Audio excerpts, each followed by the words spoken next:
Que esté abriendo su Biblia en el libro de Segunda de Samuel. Segunda carta de Samuel, del profeta Samuel, capítulo 6.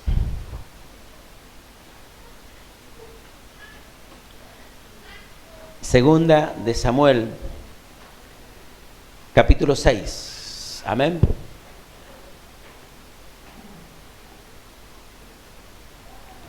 ¿Tiene segunda de Samuel? Capítulo 6, dice el versículo 12. Leemos en el nombre del Señor. Y dice así: fue dado aviso al rey David, diciendo: Jehová ha bendecido la casa de Obed-edom y todo lo que tiene, a causa del arca de Dios. Entonces David fue y llevó con alegría el arca de Dios de casa de Obed-edom a la ciudad de David. Padre, te bendecimos y te glorificamos y te damos gracias por el privilegio inmenso que tú nos das de estar delante de tu presencia para alabarte, para bendecirte, para engrandecer tu nombre, para exaltarte. Señor, te damos toda la gloria a ti. Permítenos en este tiempo que tenemos por delante extraer de tu palabra el consejo, extraer de tu palabra la sabiduría, extraer de tu palabra, Señor, esa disciplina y dirección que necesitamos a diario para poder encontrarnos con ese propósito eterno que tú tienes, Señor, en nuestras vidas. Toda la gloria, Señor, te la damos a ti. Tú eres poderoso y tú eres fiel, Señor, para cumplir todas tus promesas, para cumplir todo lo que está, Señor, en tu palabra. Por eso, Padre, en el nombre poderoso de Jesús te damos gracias y te pedimos, Señor, en esta hora que tú abras nuestro entendimiento y puedas depositar, Señor, en nuestro espíritu esta palabra que tú traes para bendecir cada una de nuestras vidas. En el nombre poderoso de Dios. Amén y amén. Amén. Que quiero compartirle en esta noche y poder estar unos minutitos compartiendo con usted esta palabra que creo firmemente que viene del corazón de Dios para mi corazón, para el corazón de su pueblo. Amén.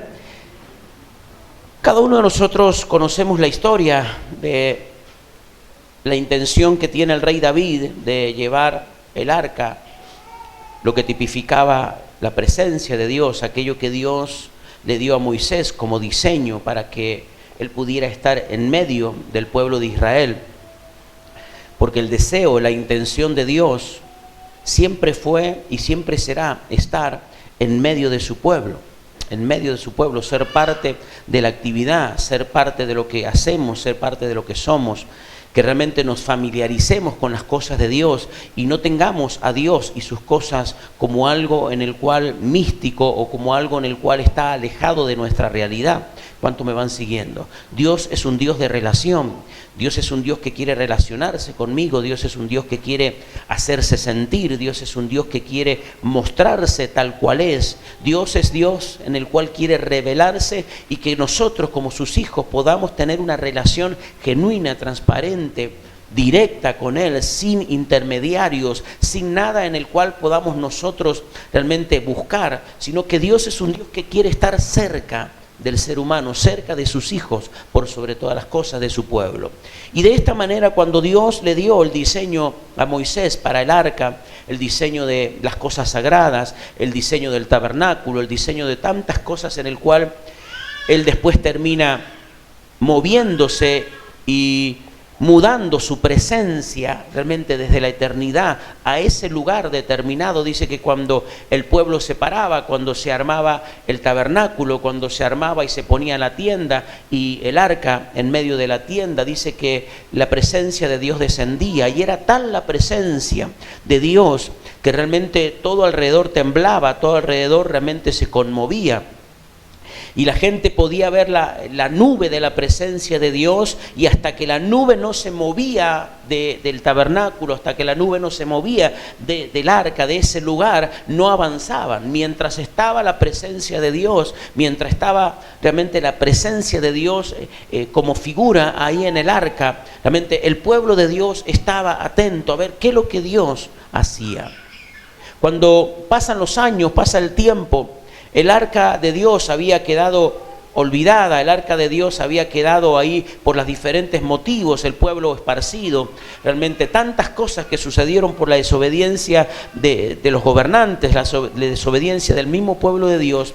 Llega un momento en el cual David, y usted lo tiene en el capítulo 6, versículo 1 en adelante, llega un momento en el cual David, él está cómodo en su casa, él está cómodo en su construcción, lo que había hecho, ya tenía un tiempo de reposo, tenía un tiempo de paz, ya el tiempo de guerra se había cortado, ya tenía un tiempo donde se había establecido, y él empieza a pensar y a decir: yo estoy cómodo en mi casa, yo estoy cómodo realmente en mi lugar, y el arca de Dios, lo que tipifica la presencia de Dios, sigue estando entre tiendas, sigue estando entre telas, sigue estando en un lugar donde él dice: no es digno que la presencia de Dios esté en ese lugar y yo esté cómodamente en mi hogar.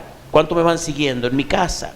Y de esa manera dice que él elige o tiene la intención de traer el arca a su casa. Le había preparado un lugar. Él comete una equivocación y son los versículos. No me quiero referir a eso, pero sí quiero parafrasear un poquito para introducirlo a usted en lo que quiero compartir esta noche.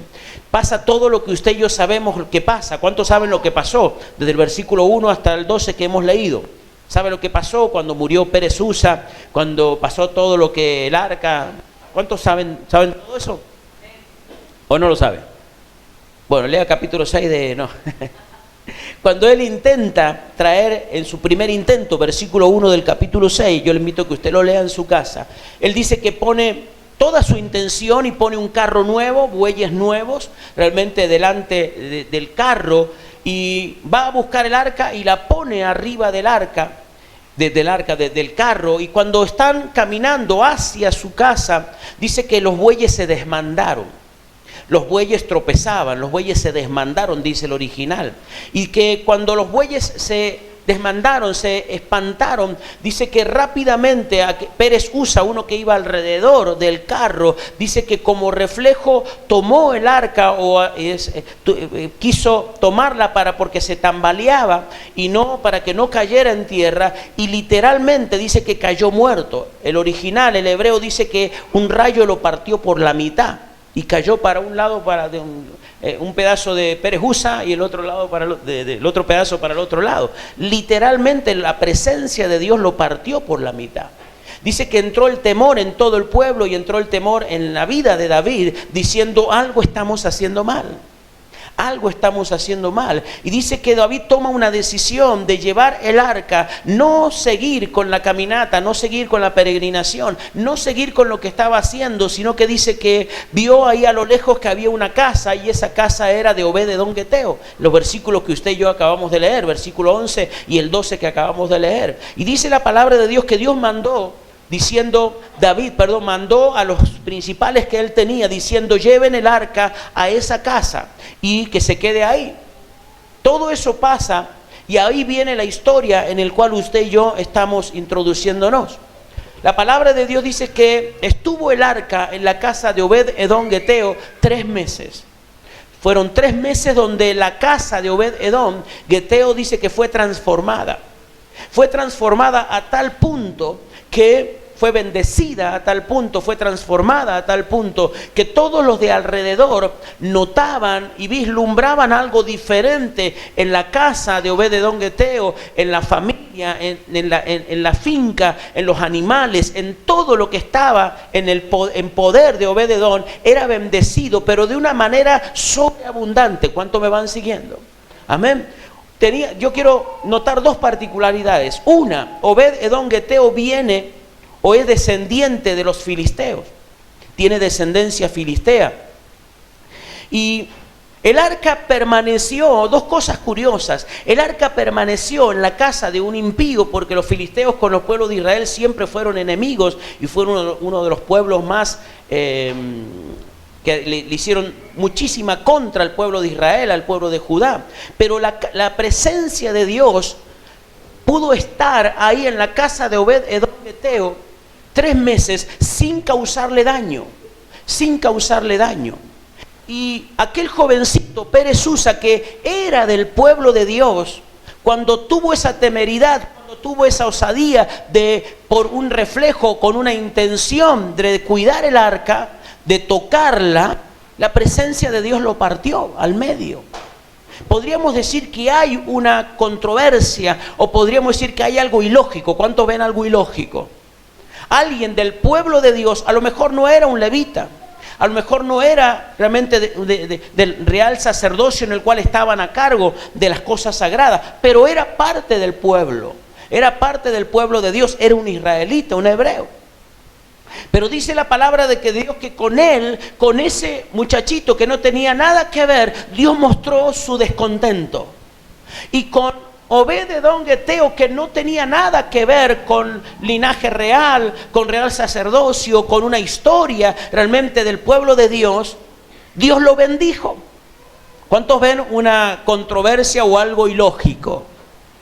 Pero dice la palabra de Dios, y a lo que sí me quiero referir en esta noche, dice: fue dado aviso al rey David, versículo 12, diciendo: Jehová ha bendecido la casa de Obed-edom y todo lo que tiene a causa del arca de Dios. Jehová ha bendecido la casa de Obed-edom y todo lo que tiene. Todo lo que tiene, creo que era todo lo que tenía Obed-edom.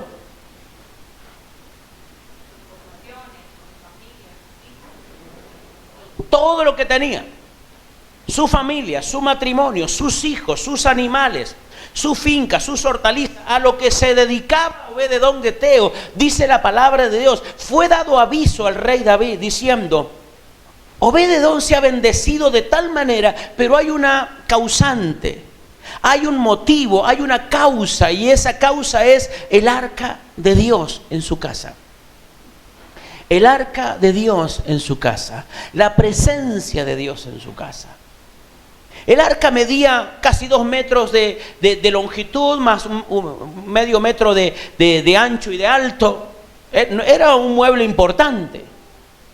Y yo siempre me hago la imagen de lo que estoy predicando o hablando. Entonces, cuando llega semejante mueble, cuando llega semejante estructura a la casa de Obed-edom, 3 meses estuvo, y a lo mejor al principio esa caja de madera, más allá que era bañada en oro, más allá que tenía, era algo extraordinario, pero esa caja, eso que era ese mueble, comenzó a estar y a ser parte de la casa de Obed-edom. Yo me imagino los primeros días, la familia, los hijos de Obed-edom, a lo mejor mirándola desde lejos, a ver qué lo que era, qué pasaba, qué causaba. Porque lógicamente fue conocido lo que causó el arca de Dios. Fue conocido en sus alrededores lo que había causado. Un jovencito que no tenía nada que ver fue partido literalmente por la mitad. Yo me imagino la familia de Obed-edom con un temor, con un recelo a ver qué es lo que pasaría. Pero los días fueron pasando. Y ya lo que en su momento fue de temor, lo que en su momento fue de respetar, lo que en su momento fue de tenerlo ahí, comenzó a ser parte del mobiliario y comenzó a ser parte de la casa misma. Y ellos se sintieron realmente que eso era parte de ellos y ellos parte de ese mobiliario. ¿Cuántos me van siguiendo? Ahora Dios comienza a bendecir. Dios comienza a bendecir de una manera sobrenatural la casa, sus bienes, su familia, su persona, su matrimonio, todo lo que Obed-edom tenía, Dios lo comienza a bendecir. Y fue tan notoria la bendición de Dios que los alrededores hablaban de la bendición de Obed-edom geteo. Y así fue que fue dado aviso a David diciendo: Obed-edom geteo ha sido bendecido de una forma extraordinaria. Y la causa de la bendición es el arca. La causa de la bendición es la presencia de Dios. Muchas veces, mi hermano, nosotros buscamos diferentes alternativas para prosperar, para salir adelante, para lograr cosas, para lograr sueños, para alcanzar metas. Nos proponemos, hacemos, ponemos metas pequeñas, próximas, inmediatas, metas grandes a corto y a largo plazo. ¿Cuánto lo hacen? Sueños, metas. que están en la vida del cristiano, están en la vida de la persona, en el cual un estudio, lograr algo, una carrera o algo, son metas en el cual el hombre se pone, el ser humano se pone, los jóvenes se ponen. Son metas para alcanzar sueños, son metas para prosperar, son metas para lograr cosas. Y realmente muchas veces el hombre llega a un punto determinado de la edad y dice, bueno, no alcancé aquello, y se lo propone y lo hace. Y lo hace. Pero dice la palabra de Dios que la causa de la bendición de Obed-Edom fue el arca, fue la presencia de Dios. Fue la presencia de Dios. Muchas veces nosotros somos capaces de mover cielo y tierra por alcanzar metas. Somos capaces de levantarnos a la madrugada, tener 1, 2 o 3 trabajos por alcanzar cosas, por alcanzar sueños, por alcanzar metas. ¿Cuántos lo son? Nos hemos propuesto hacer muchas cosas. Cuando uno es joven, cuando uno tiene edad y fuerza, realmente lo hace. Después, pues, lógicamente, se va midiendo de acuerdo a las capacidades y a la fuerza. Pero ¿cuántos realmente en su juventud realmente hicieron cosas que a lo mejor más allá de sus propias fuerzas, más allá de sus propios realmente deseos o cosas, pero había un propósito? El cansancio estaba, pero había un propósito, una meta. Había una meta, un propósito. Ahora, cuando hablamos de buscar a Dios, cuando hablamos de poner a Dios en el primer lugar, cuando hablamos de que Dios es la causa de bendición, no nos movemos con el mismo ímpetu, no nos movemos con las mismas iniciativas, no nos movemos con la misma idea de buscar a Dios, porque es Dios la causa de bendición. Es Dios la causa de bendición. Es Dios la causa de bendición en el hogar, es Dios la causa de bendición en el matrimonio, es Dios la causa de bendición en la economía, es Dios la causa de bendición en la juventud, es Dios la causa de bendición en la familia, es Dios la causa de bendición. Usted y yo podemos tener muchas fuerzas y muchas cosas por hacer, muchas metas y muchos sueños, pero si Dios no está involucrado, si Dios no es el centro de nuestra vida, si Dios no es parte de nuestro vivir, si Dios no es parte de nuestro hacer, nos vamos a desgastar solamente. Nos vamos a desgastar física, moralmente, psíquicamente, y vamos a frustrarnos porque no vamos a lograr esas metas y nos vamos a envejecer. Pero dice que la causa de la bendición de Dios fue la presencia. A mayor presencia, mayor bendición. Dígale al que está al lado suyo, a mayor presencia, mayor bendición. A mayor presencia, mayor bendición. ¿Cuántos quieren bendición en su casa? ¿Cuántos quieren bendición en sus logros o alcanzar cosas y metas? Mira a alguien, busque a alguien ahí. A ver, ¿a quién le va a decir lo que yo le voy a decir? ¿Encontró? Lo que querés, dígale, lo que querés solamente vendrá a mayor presencia. Mayor presencia. Mayor presencia de Dios. Yo me recuerdo, tenía 22 años, toda la flor de la edad, diría. Y en su momento tenía 3 trabajos. 3 trabajos. Trabajaba a las 7 de la mañana, entraba en el Hospital El Carmen hasta las 2 de la tarde. De 3 de la tarde hasta las 7, 8 de la noche trabajaba en el taller de la familia, en una carpintería, en una mueblería.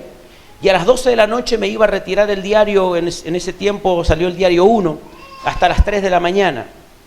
Lógicamente que eran pocas horas para descansar. Lo hice por casi 2 años. Y le puedo asegurar que no gané nada.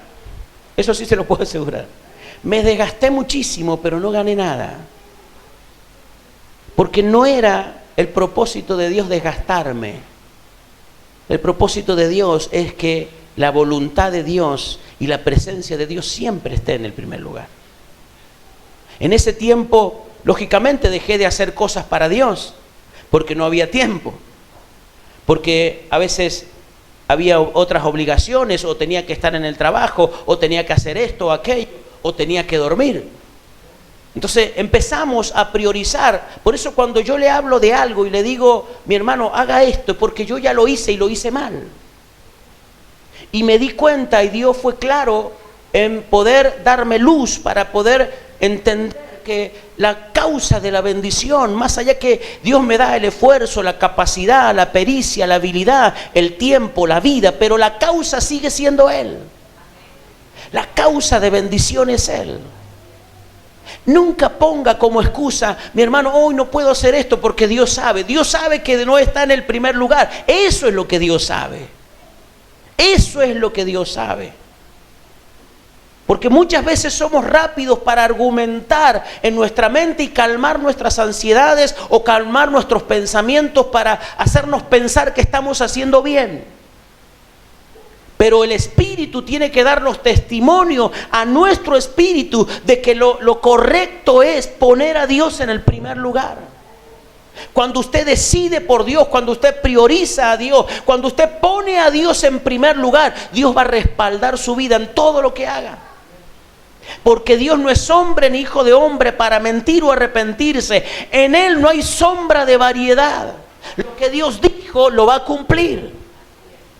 Dios tiene que ser primero. Si Dios no es primero, es imposible que lo de Dios se manifieste. Es imposible que lo de Dios se manifieste. Hablábamos el miércoles pasado, cuando hay una desnutrición espiritual, cuando no estamos nutridos, mi hermano, de las cosas de Dios, cuando mi espíritu no está nutrido de palabra, de oración, de fe, de escudriñar la palabra, de mantenernos en la presencia de Dios, es imposible. Lo que haga, mi hermano, me va a causar desgaste. Me voy a desgastar en lo cotidiano, me voy a desgastar en la vida, porque yo necesito estar nutrido de Dios.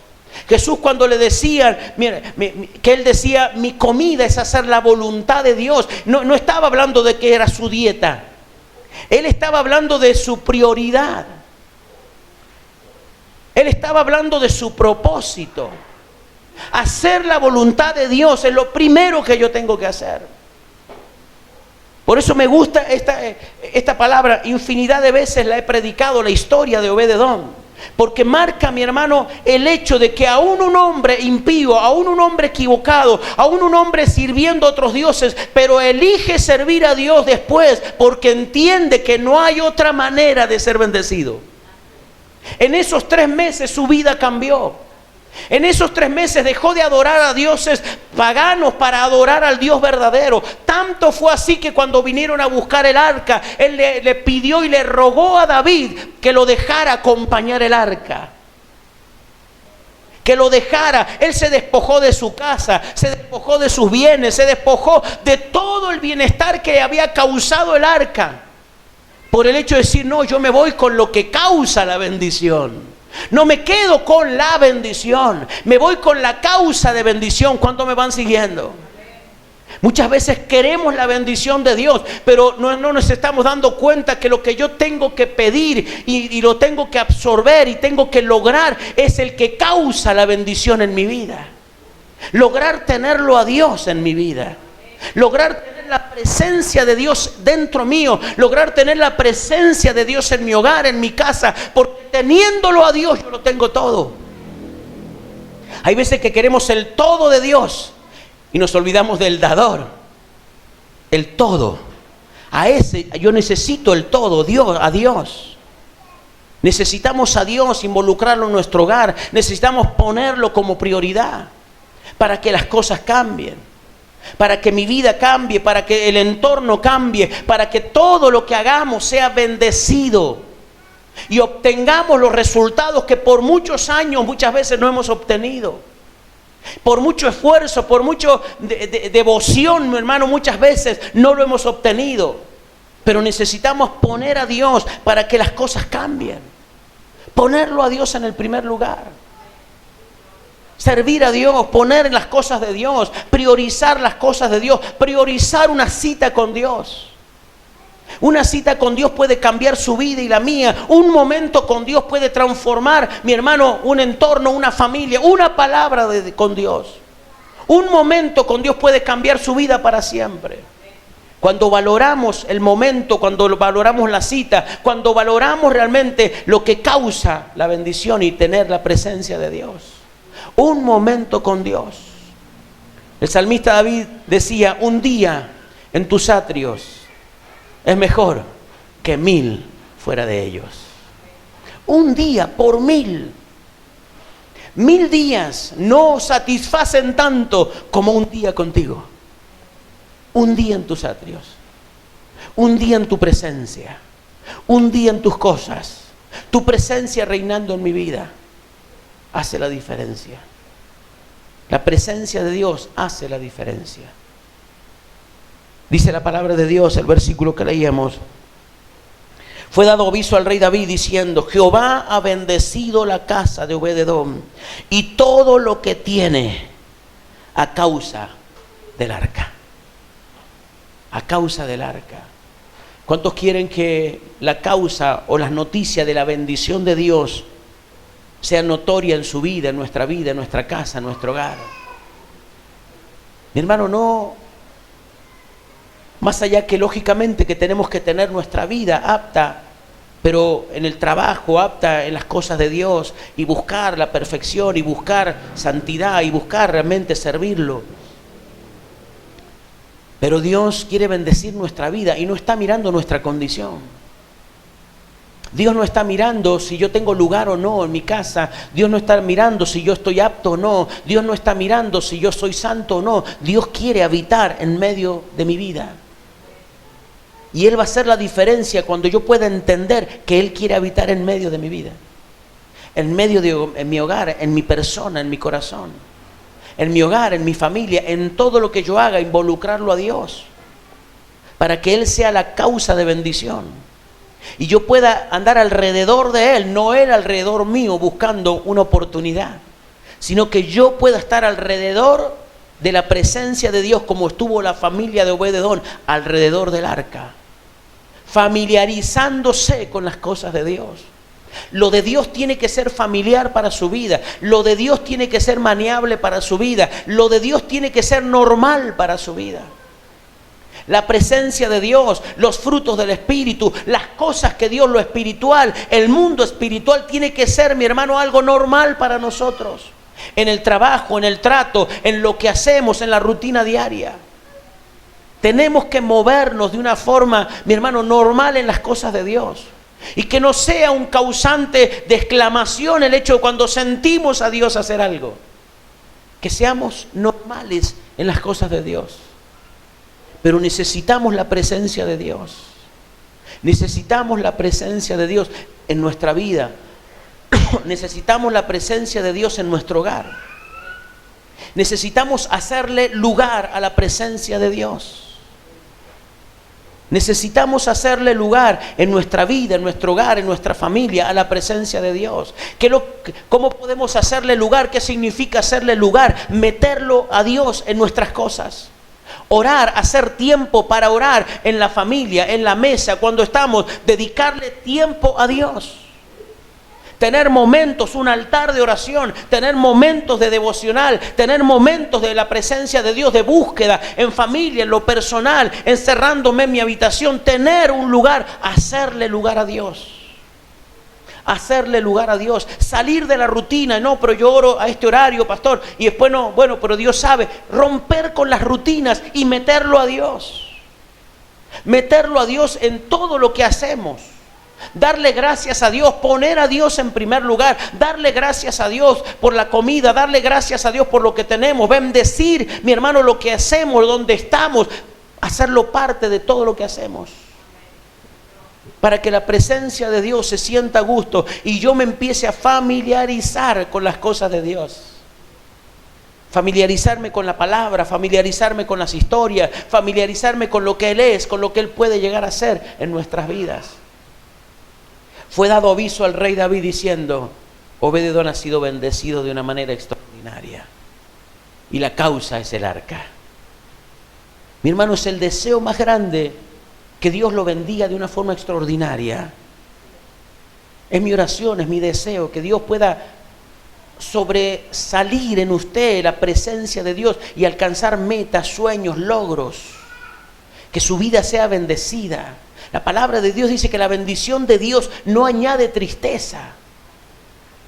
La bendición de Dios colma nuestras expectativas y más.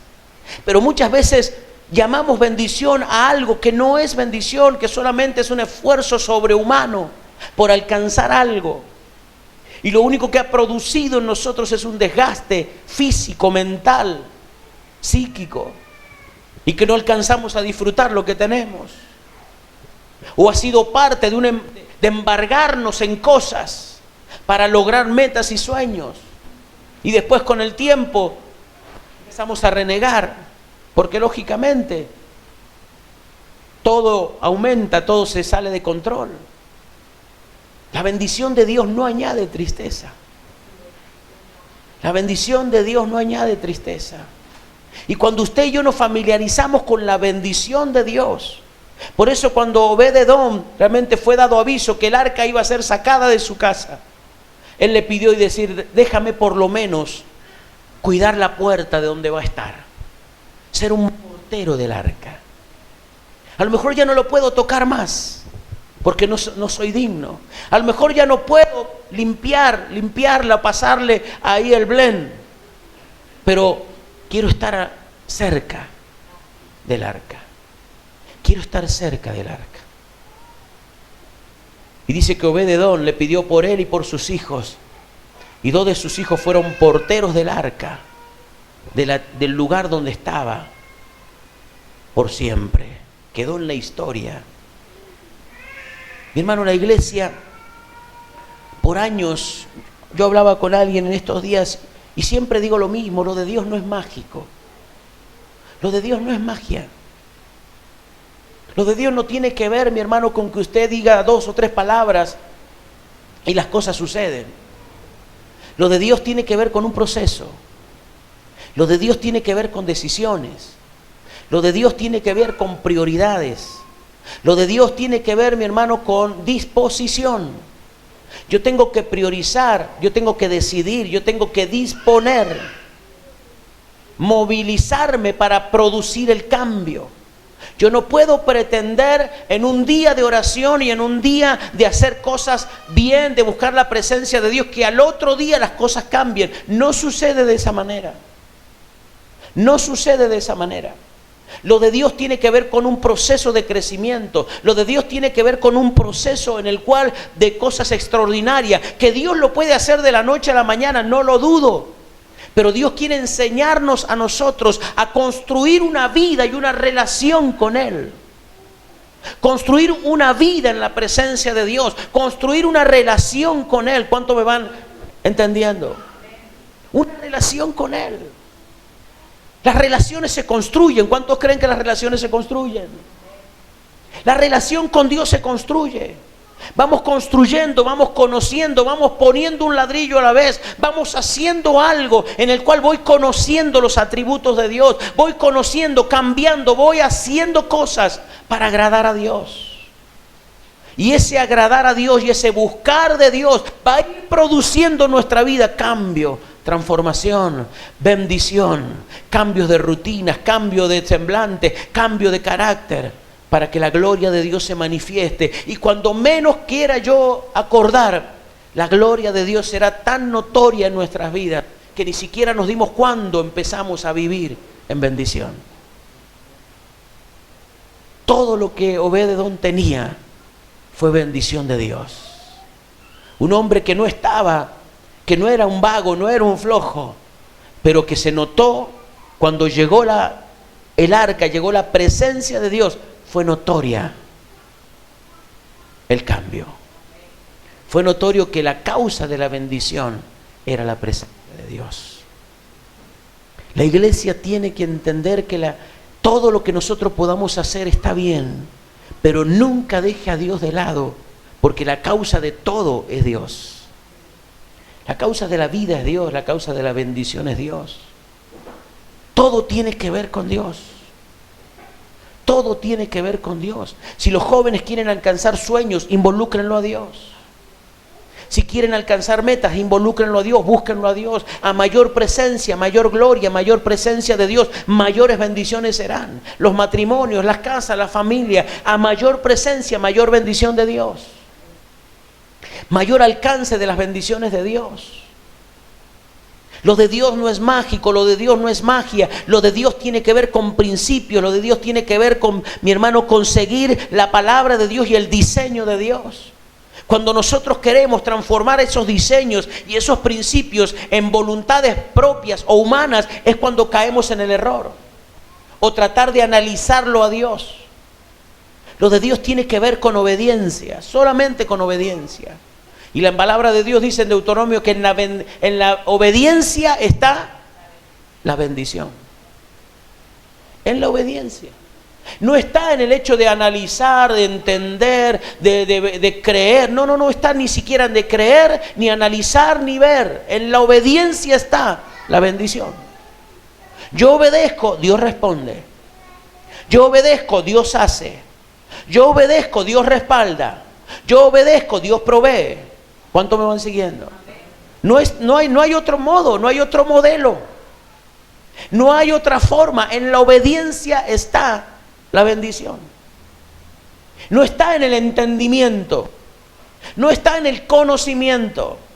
No está en el hecho, mi hermano, de decir, bueno, ahora sí, ahora conozco. Antes no sabía, por eso no lo hacía. Antes no conocía, por eso no. No. En la obediencia está la bendición. En la obediencia solamente. Y hay un principio, mi hermano, que Juan lo recibe en las cartas, cuando él recibe las 7 cartas a Asia Menor. Cuando Dios habla a la iglesia en Pérgamo, recuerda que leíamos vez pasada. Tengo contra ti, una de las primeras cosas que le dijo, tengo algo contra ti. ¿Recuerda cuál era? ¿Qué es lo que era? Una de las primeras cosas. Que has dejado tu primer amor. ¿A qué se refiere cuando dice que Dios le habla a Juan para la iglesia en Pérgamo y le dice, tengo contra ti que has dejado tu primer amor? A ver, ¿a qué se refiere para usted? No escucho. ¿Quién dijo algo? Ahora nadie dijo algo. Ahora nadie dice nada. Tengo contra ti algo, que has dejado tu primer amor. El primer principio que le expone Dios a través de Juan en la carta era que la iglesia había dejado a Dios. Dios había dejado, de ser primero en ellos. Porque el primer mandamiento, ¿cuál es?